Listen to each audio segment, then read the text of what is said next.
It is a great day to be a Seattle Kraken fan.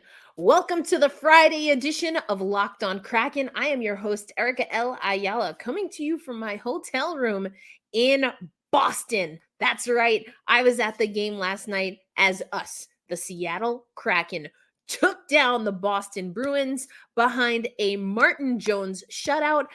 Eli Tolvanen has been a revelation for us, and Brandon Tanev gets on the board not once, but twice. Let's talk about that and get you over to our special interview for Firebirds Friday on this episode of Locked On Kraken. You are Locked On Kraken, your daily podcast on the Seattle Kraken, part of the Locked On Podcast Network, your team every day. We are the Seattle Kraken.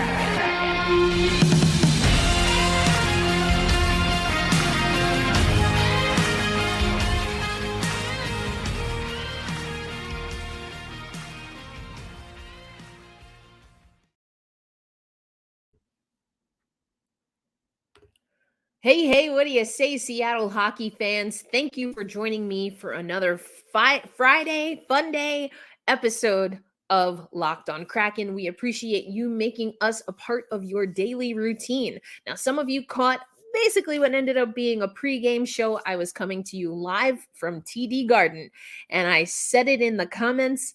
I said it on the show. I think I said it on the show, but I was feeling good yesterday.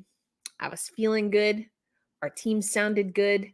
I was so excited to be with the Seattle Kraken beat, and we got it done. This was a great game. I hope you watched it. If you haven't watched it, I hope you know that this episode is probably a little bit of a spoiler alert.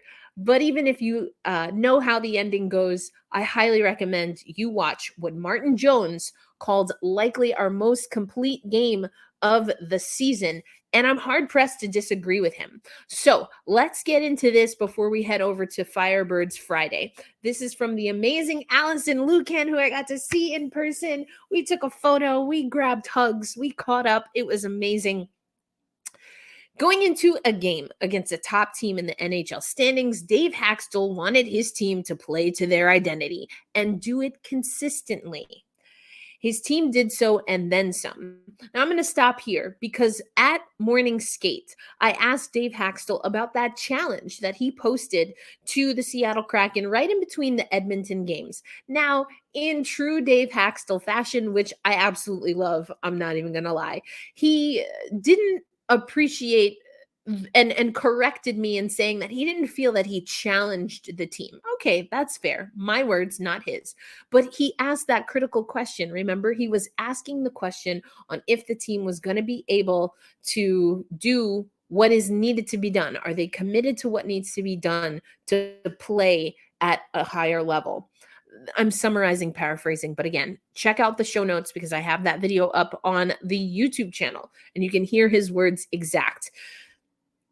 But what he did say is exactly what Allison wrote here. They want to play to their identity. They want to do so consistently. And isn't that what we've been talking about since the beginning of the season?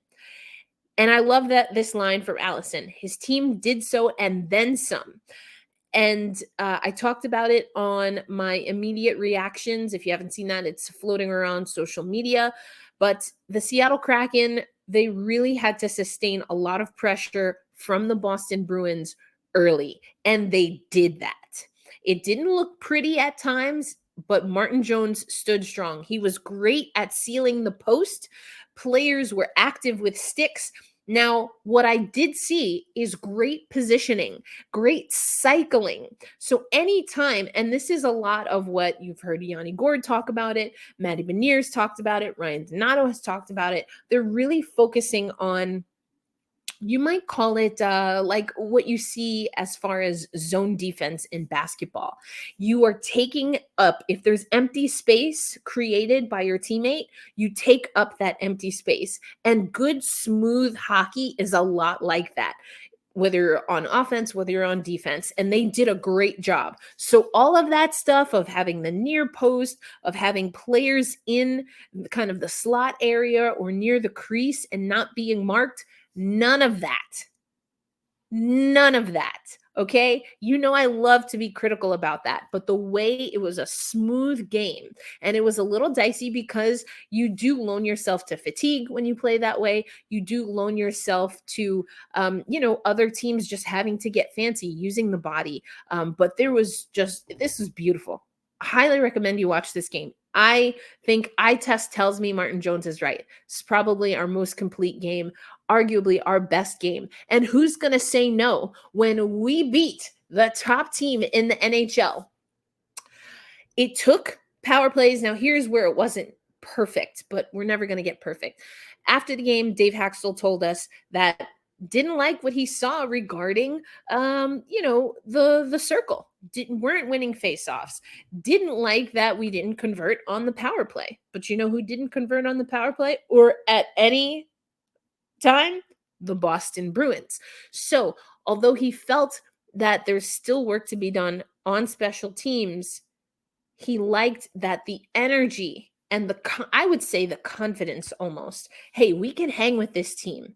It didn't manifest into a goal on the power play, but yes, Dave Haxtell and the guys were absolutely right. After the 2 early power play opportunities, they didn't yield a goal, but they did get Seattle back into a position and almost energize them at even strength. And then ultimately, when the Bruins were on a power play, to play to their identity. Early on, I was a little bit afraid. I was like, the first 10 minutes, and Yanni Gord spoke to this. After the first 10 minutes, if this is how the game is going to go, we're going to get tuckered out. How are we going to press Boston up? How are we going to press them out and then start to find our seams? After the power play, we started finding our space on the ice. We started connecting. That was another thing. I didn't think the passing was particularly great.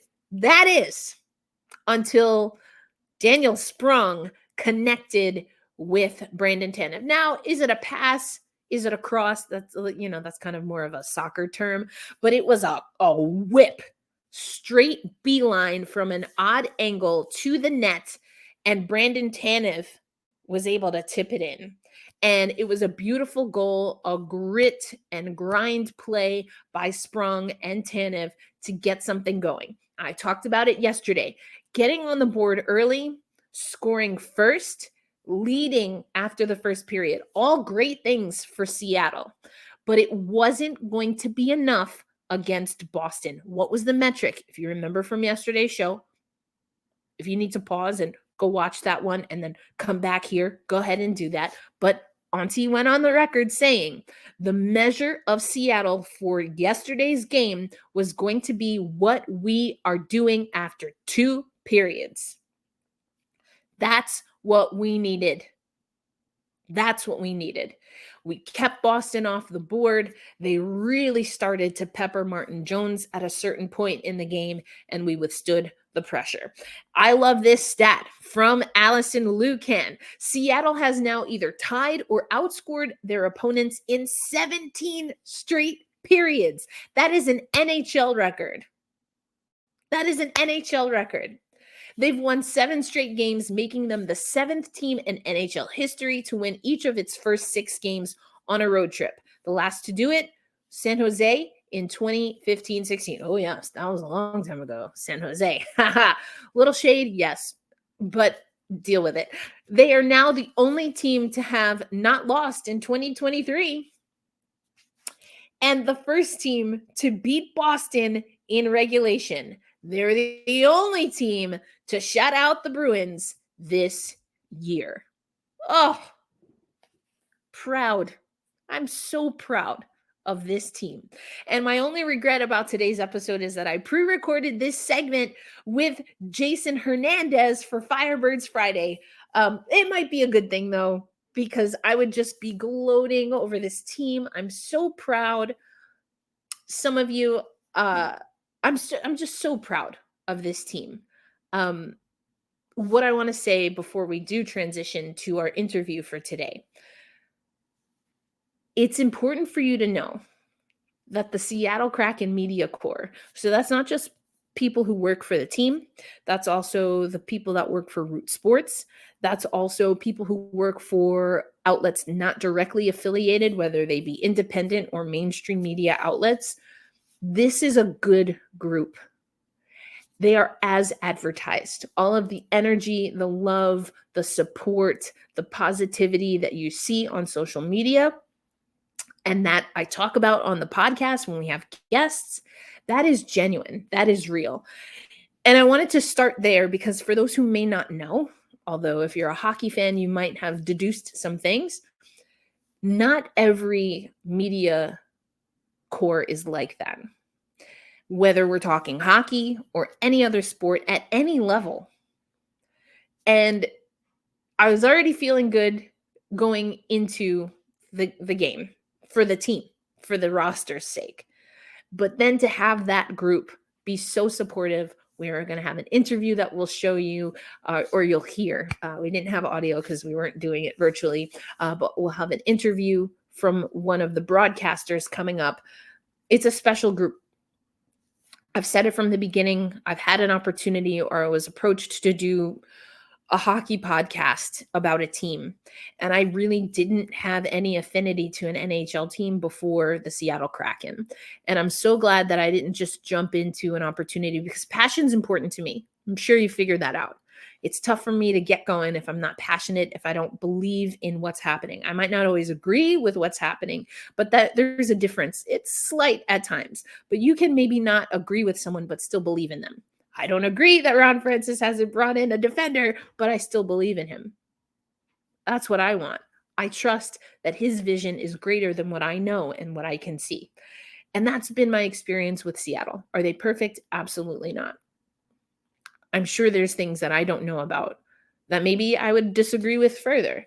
But what I can tell you is from my lived experience around this organization, working side by side with these people, it has been fun. I'm sure it's easier when you're winning, when you're on a 7-game heater.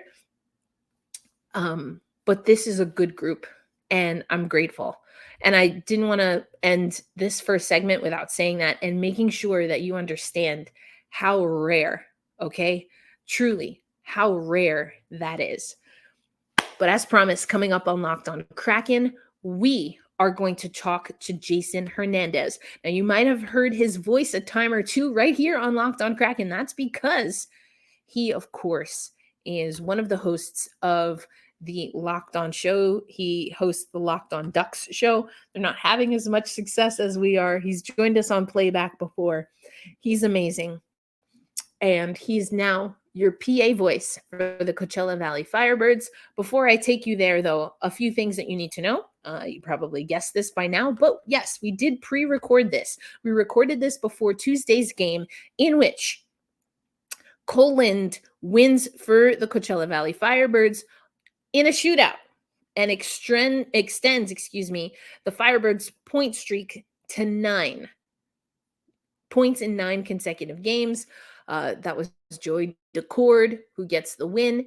Also, Andrew Polcharski and Riker Evans will represent the Coachella Valley Firebirds at the AHL All-Star Classic happening February 5th. You'll hear that JD talks about Andrew. So coming up without further ado is my interview with Jason Hernandez. This episode of Locked On Kraken is brought to you by our friends at Built Bar. You've heard me talk about it before. I love some Built Bar, and that's because it's a delicious treat that won't give you all the fat and the calories. That's Built Bar. They are perfect for anyone who during the holidays or at any time has made a commitment to really get your fitness and your wellness and your nutrition together. And that's because this is a bar that tastes wonderful. It's covered in 100% real chocolate. It gives you a high dose of protein while keeping the sugar, the calories, and the carbs low. How do they do it? I'm not sure. And to boot, they have amazing flavors like the churro or peanut butter brownie, the coconut almond. I tell you all the time, I love double chocolate. And for double chocolate fans like me, you're still getting 130 calories, 4 grams of sugar, and a whopping 17 grams of protein. But you can find the double chocolate or the cookies and cream or the coconut puffs Built Bar, not only on Built.com, but you can walk into a Walmart and pick up a 4-bar pack. That's right. You can now buy Built Bars in the wild. All right, maybe you don't want to go to Walmart. No worries. Then go to Sam's Club and you can find the 13 bar box, which would include flavors like the brownie batter and the churro that I mentioned earlier. So I'm going to send you again, not to only built.com, but also to your local Walmart and or your local Sam's Club. And you can grab yourself some Built Bar. And like I always like to say, happy snacking. Seattle hockey fans, you're in for a treat. The rest of the way will be my conversation with Jason Hernandez, also known as JD. He is our new PA announcer for the Coachella Valley Firebirds. He's going to talk about everything from the team and what he's seen so far, how he got into the role, and what makes Acrisure so special. Without further ado, let me take you to my conversation with Jason Hernandez. And see, when I have someone on as a guest, I do what I call my brown sugar question, which of course comes from the movie Brown Sugar, in which I remix it. And so I'm going to ask you, when did you fall in love with hockey?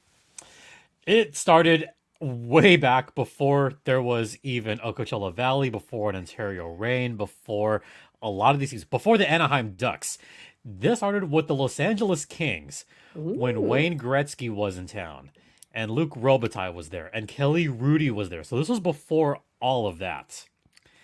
And that's when I said, man, this hockey's pretty cool to watch. And the Kings made that run in the 93 Cup Finals.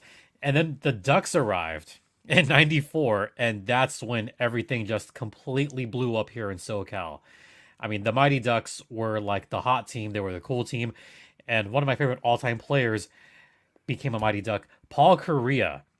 I think that's what really took it to another level, was Paul Kariya being the captain of the Mighty Ducks. And, you know, just looking back on those days, it was really fun.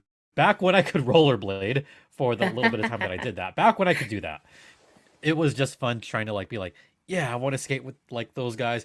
It was fun times. Just growing up, having two teams in the National Hockey League. Yeah, that's pretty awesome. I was watching from a distance on the opposite coast. We just missed each other in New York when you were doing the marathon, which is awesome, by the way. Okay, so you have this, resurgence. Some might say a resurgence. If you listen to Willie O'Ree or read Willie's, autobiography, you might say resurgence, but either way, as you mentioned, Southern California hockey, everyone's got all eyes on it. You've got two teams, so you're watching hockey, you're engaging in the culture. When though did you think that you would have an opportunity to work in hockey? Because although we now have you spent a lot of years with the OL Reign, which you mentioned briefly. And of course, our Locked On Kraken fans know from my first segment that I did to tee you up. But so talk about a little bit how you got into public address announcing. Oh, okay. So first hockey, I started about 12 and a half years ago with the ECHL Ontario Reign. Back then, as far as public address, this started over about 6 years ago almost now. So it's been a while. And I got to thank Bill Norris for bringing me on. He had me on as a backup for the Valley College, for San Bernardino, the Wolverines, doing a college football game because someone said, oh, I can't show up. And I did one game. They said, oh, he knows what he's doing. He knows his sports. So they brought me on. And that begat other opportunities. I got to do public address for the then Ontario Fury soccer team, now the Empire Strikers. So I did a little bit of indoor soccer public address, did some auctions there as well. And those little opportunities begat other opportunities down the line, doing the Ontario Junior Reign, calling tournaments, working in the AHL. That all I feel prepared me to at least get to the interview process to be the Firebirds announcer. So it's a long road. Yeah, a long road, but time well spent, it seems. You have this opportunity. It's a brand new franchise. And so that in and of itself brings excitement. It seems like the arena at Acrisure is really bringing in fans and that they're Mhm. having a good time. The time at the moment we're recording this, we had what I believe is the first proposal at Acrisure. Can I give a slight bit of insight to that? Yeah, please do. So I was down on the, I don't know if you saw this, but I was down on the ice level right by where everything was happening. I had to step out of the PA booth and walk out to the ice to see what was happening because I knew what was going to happen. A lot of other people, even people in the arena, like working there, did not know what was going to happen. And I could see the guy. He was nervous. He Oh. was he was shaking. It was adorable. Like because I knew what he was going to do and I saw him with the mic and he was shaking with the mic. So that was really cool and incredible for Pride weekend as well to Yes. have that whole setup just take place. And fortunately he said yes. So Yes, I the love whole that.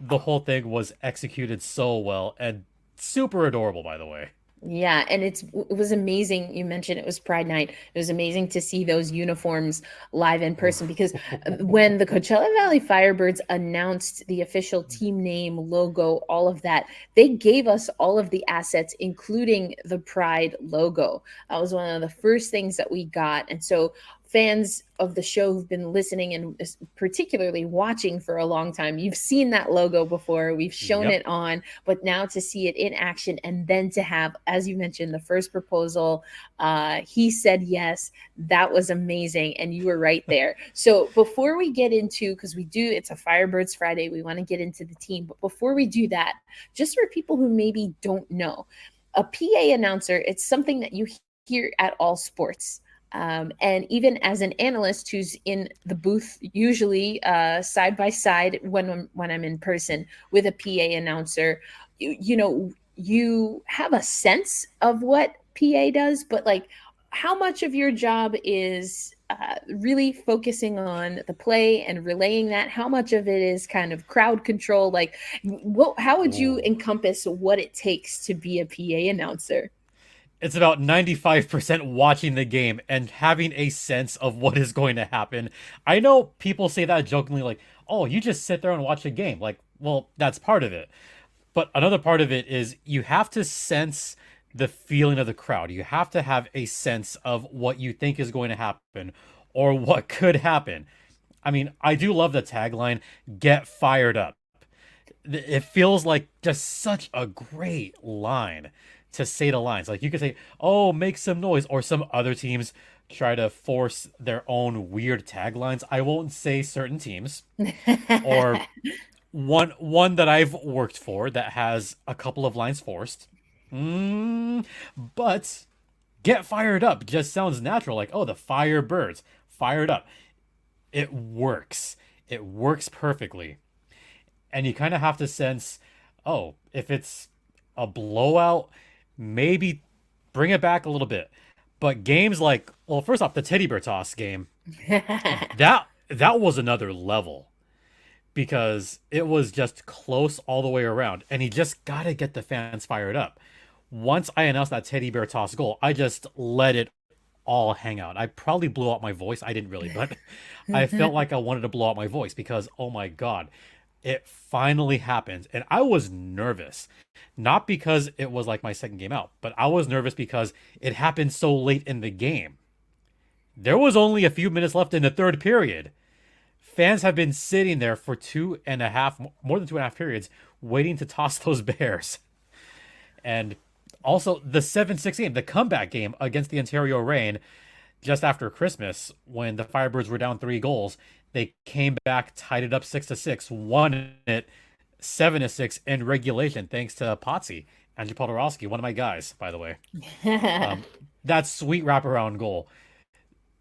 You just kind of have to figure out or know when to inflect a certain tone and just Mm, when to let it all hang out. So a lot of it is watching the game and yeah, and knowing, but getting the yet, vibe. yeah, but you have to That's have the times amazing. right. Like my sheet, I have to write down each goal, each time, each penalty. Like, I have to write down everything because that's what a good PA announcer does. He Right. has to make sure. And part of it is preparing too. I don't know if you've watched games, but I know not all PA announcers do this, but I'm very strict when it comes to pronouncing the names correctly. There, As am there's I. there's always two little sheets that I tape up to the glass because there actually isn't room down besides me down there. So I actually tape it up to the glass right in front of me, and it has all the pronunciations right there for every player from both teams. So Yeah, there's I some love that. preparing to do. Yeah, well, I mean, just what it sounds like, it's a little bit of a modge podge of, again, what a broadcaster might do, what the kind of sound engineer is doing, what the score table is doing, and you're taking all of that and then relaying that to fans who are riled up, hopefully one way or another. Either they're ticked off that a goal just happened, penalty, whatever the case is, or they are, as you said, getting fired up. So that is amazing, Jason. I'm so thankful that you entrusted us here at Locked On Kraken to help share and break your news. We're so excited to have you as part of the Coachella Valley family. And coming up next on this episode, Firebirds Friday episode of Locked On Kraken, JD, we're going to keep you around and we're going to get into the nit and the grit of this team, what we're looking like right now at the time of this recording, and what we think will happen as we start getting towards that playoff run. So that's coming up next on this episode of Locked on Kraken. And we're going to get back to that interview shortly.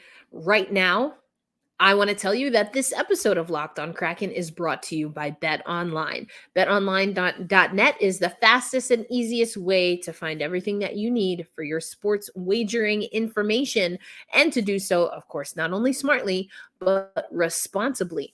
BetOnline has your props, your odds, the latest news, and even podcasts available for the NFL, the NBA, of course, the National Hockey League, and almost every pro and amateur league and sport in between. Big contests, betonline.net. Big game, betonline.net. And the best thing is, you can use your mobile device, your laptop, whatever you got, to get everything that you need, including, of course, the futures wagers, which we like to use. Anyway, make sure you head to BetOnline. Make sure that you head to BetOnline, because it is where the game starts. Let's head back to my conversation with JD Hernandez.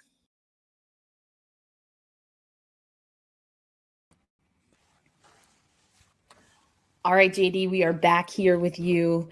Thanks as always for listening and making Locked on Kraken a part of your daily routine. I've been teasing it all week. You saw on social media that we had the special announcement. Jason JD Hernandez, one of our very own from the Locked On Network, is officially the PA announcer for our Coachella Valley Firebirds, and he joins us here today. Yeah, get fired up. That's the name of this episode, just so you know.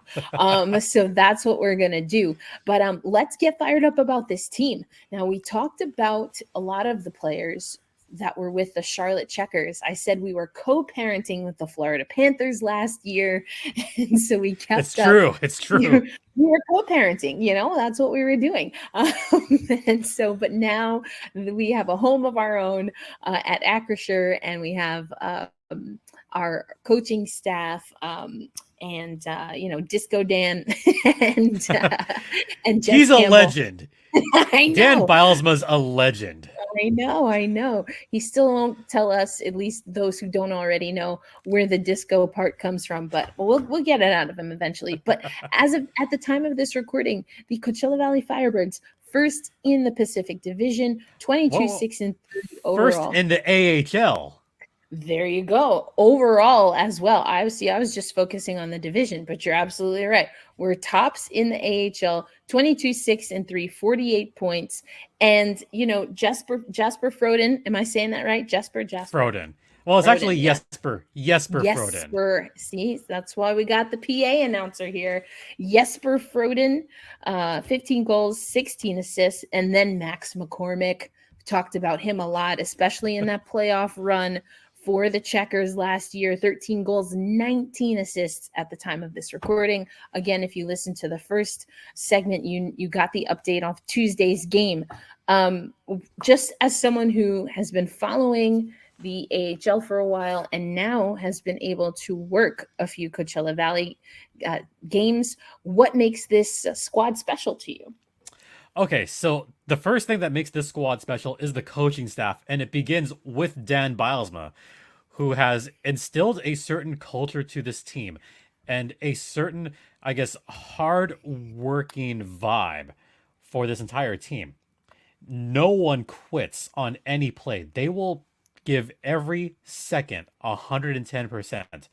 And I haven't really had a moment where I've watched this team and I said, oh, that was a really bad shift or he quit on that play. I have not gotten that vibe at all. I mean, Coachella Valley has lost only one regulation game in their 7 at Coachella Valley. But when you talk about some of the guys on their team that are just real grinders, and I'm talking about those guys that don't get a lot of goals. I'm talking about Ty Cartier. I'm talking about Cameron Hughes. A fan favorite already, by the way. Luke. Everybody loves Luke Henman over there. Ooh, yeah. It's those kind of guys that are already endearing themselves to the fan base. So that's part of it. I mean, a lot of it has to do with Max McCormick as well. And I feel like I'm a big Andrew Podorowski fan because I've seen him for a while. He was a stalwart with the San Diego Gulls. He had that massive run last season with the Chicago Wolves, leading the Wolves to a Calder Cup. And now he's doing pretty much the same thing he was doing in Chicago, again, with the Firebirds, instilling a certain leadership to that role. So it's pretty much every guy up and down as far as the skaters are concerned. I love that. I mean, you mentioned Dan, and we've had Jessica Campbell on the show before, and her mind is so sharp. Mhm. And, you talk about Yes. hockey IQ and all of that, and that is critically important. But I get the sense that as the Seattle Kraken franchise, and of course, by extension, the front office staff of Coachella Valley was putting together their coaching staff. Of course, the AHL, there is, as you mentioned, a trophy on the line. These are, paid athletes, professional athletes. And it's a feeder system for the Seattle Kraken. Right. And I love that I can see synergy just in how the coaching staff of the Coachella Valley Firebirds talk and speak, and how they are game planning and thinking towards the future, and what is the foundation that Ron Francis has always said he wanted to lay, and what Dave Haxtell day in and day out preaches and talks about when it comes to the Seattle Kraken. And Jessica Campbell, I thought, was such a great find there, because she obviously has the skills development, coaching and training experience. She has the player experience from that perspective, playing on the international stage, but she also, and Dan, I get this from him as well. They like teaching. They like finding those moments where they can, they find that their athlete, that their skater, that their goalie makes that connection. So all of the work that they've been putting in, now it comes together. And I think those are like the beautiful moments in life and in sport. And it's even little micro moments during the game. And because I have a straight shot to the Firebirds bench, I do notice this, and I did notice it in Saturday's game. I noticed that all the players, but all the coaches too, they're always talking and always saying like a little things here and there. And I noticed Jess doing this on a couple occasions where he would kind of take a player aside and say something not really more than 5 to 8 seconds, but it's little things that I've noticed where they're always talking and they're always communicating. That's something that I've always felt is important in a hockey team. You need to communicate both on the bench and on the ice.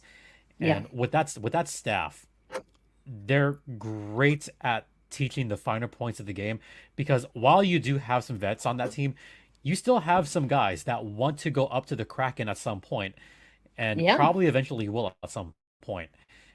They're perfect for that role. Yeah, I agree. I couldn't agree more. At the time of this recording, again, we had that game against the San Jose Barracuda. I actually own a San Jose Barracuda hat. I really like their logo, not gonna lie. But it's Bakersville today. That's the game. It's a game day for the Coachella It's a Valley game. Firebirds. It's technically a game day for me. It's a game day. Here we are coming from the past on a game day. Yeah. But so okay, so what do we need to know as, of course, Kraken fans, which of course makes us Coachella Valley Firebirds fans? What do we need to know about Bakersfield going in? Bakersfield is a tough team. They like to get a little bit physical. They like to get a little bit rowdy. They also have some guys on their team that are still around for some reason. Bakersfield has annoyed me for years because they have won multiple divisions in the past, and some of those guys are total pests. They really are. Seth Griffith has been in Bakersfield for God knows how long. Michael Kesselring, actually, no, Kesselring will tick people off, but Luke Esposito and Jason Demers will really piss off opponents. That's what they've always done for their entire careers. And I just remember, like, Jason Demers in his time with the Sharks. Man, he used to tick me off a lot. And he's just that dirty, grindy, defender that will get under your skin. So that's someone I always watch out for. But Seth Griffith has just been a condor for the longest time, last few years, that you got to watch out for because he can put some points on the board. And last year, he was averaging over a point a game. This year, not quite at that clip, but he's still an effective goal scorer and one of the captains for the Condors that I just remember going, man, him again. Him again. Well, you know, those pesky teams, you always got to watch out for them. We talked about it earlier on the or earlier in the week, I should say, that the Seattle Kraken, and it was Jared McCann said, you know, we were one of those teams last year that people maybe you know, underestimated and maybe didn't respect. So we don't want to play that way, and that means that we have to really grind it out. And so I think that's exactly what you have to see from Coachella Valley tonight. Bakersfield's, you know, they're a sub 500 team, but it sounds like, you know, they have a pedigree. And so you're always, especially when you're not only top in the division, but top in the overall league, everyone is coming for you and they're going to give you their best. And if their best isn't good enough, then they'll give you some extra sauce. Oh, you know what? Coachella Valley certainly has a huge bullseye on their back right now. Everybody's gunning for them, but you know what? And this is kind of going back to arena talk, not so much like hockey talk. It is tough for any team to go into that building right now and get a victory. I know it's only 7 games in, but Acrisure Arena is already one of the toughest barns to play in you're an opponent. It gets loud in there. Fans have done the wave every single home game so far. I'm pro wave. I know some people are anti wave, and I just am like, why do you hate fun? Just let people have fun. Actually, and you also, know what? We should stretch every 20 minutes anyway. So you know what I love? I love the Rink of Fire. Johnny Cash, always a plus. yes, Like there's some little things that are being instilled in the fans already that I am enjoying so much. And just getting a kick out of. I love it. Now, well, if only we can get the fans, more of the fans, to say thank you when I say 1 minute. 1 minute left in the period. We gotta get some more interaction. There you heard it. You heard it here on Locked On Kraken. When you go to a Coachella Valley Firebirds game, make sure you mind your manners. Okay? Thank you very much. Say thank you. Well, JD, we are going to wrap here our Firebirds Fridays, but we are so just happy for you. We're so proud to know you, going from our squad casts and now having you as an official guest and a member of the family. Yes. I love It it. feels weird being on this side, being a guest. I know, right? Yeah. But hey, this is it. And was it really any different? I don't know. I I like mean, to not have really. fun. Yeah. Hey, You know what's the one thing I've noticed though? Pretty much every AHL announcer, they're always doing like 2 or 3 other things because we love having fun. love having fun. That's what it is. That's all of us. Well, we love having you on. We're gonna have to have you back. And you know, I mean, again, just proud, so excited, and wish you the best down the road. Thank you. Yeah, and I'll definitely be hoping to call a lot more Andrew Podorowski goals because that's my guy. That's my MVP candidate right there. I mean, I know Ooh. maybe not this season. He's not Okay. as high scoring as past years, but Potsy is Hey, still one don't of sleep those. on them. Just saying. All right, you heard it here, folks. You heard it here. Well, that was Jason Hernandez, now officially named your PA announcer at Acrisure Arena for the Coachella Valley Firebirds. You can also, of course, listen to him on Locked On Ducks. Oh man, I don't know if At it'll least be as much fun. I will just say this. At least I'm employed by one winning team. Oh, there it is. Oh man. Oh well, I can't say that I feel for you given that we're in the same division and we need all the help we can get to stay in playoff contention. The Ducks should just tank. Just tank Just do it. from here on out. Oh man. Do it. But Ugh. The Firebirds, oh, I would be thrilled if they got a Calder Cup. Oh, that would be amazing. And I've got to make my way out there. I've Yep. got some dates tentatively circled. So now all the more reason I've got some incentive and someone I can There you catch up go. with while I'm in town.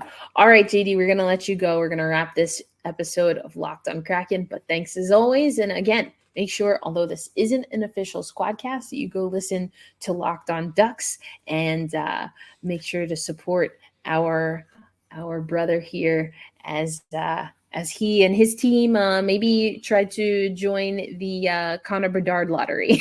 Yep. And also get fired up, fans. Get fired up. Ooh, that's pretty. I love a good pin. I love a good pin. Yep. Got to get me some of that. All right. Until next time, my friend.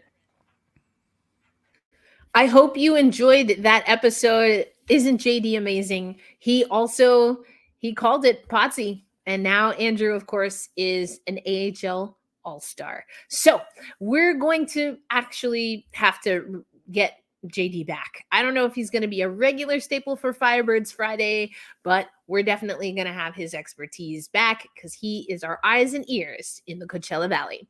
That's all for today's episode. It was jam-packed, probably running a little bit longer than we're used to, but it was for a good reason. Next game, Chicago. Can we close out the road trip unbeaten? That's what we're going for. So keep an eye and ear out on social media because I will cover that. And of course, we'll have you back for Monday's episode of Locked on Kraken. We got to hold fast. We got to stay true and root loudly. Let's go Kraken. Let's get them across the finish line and back home to CPA. Be kind to yourself and to each other. Enjoy your weekend. Erica L. Ayala signing out.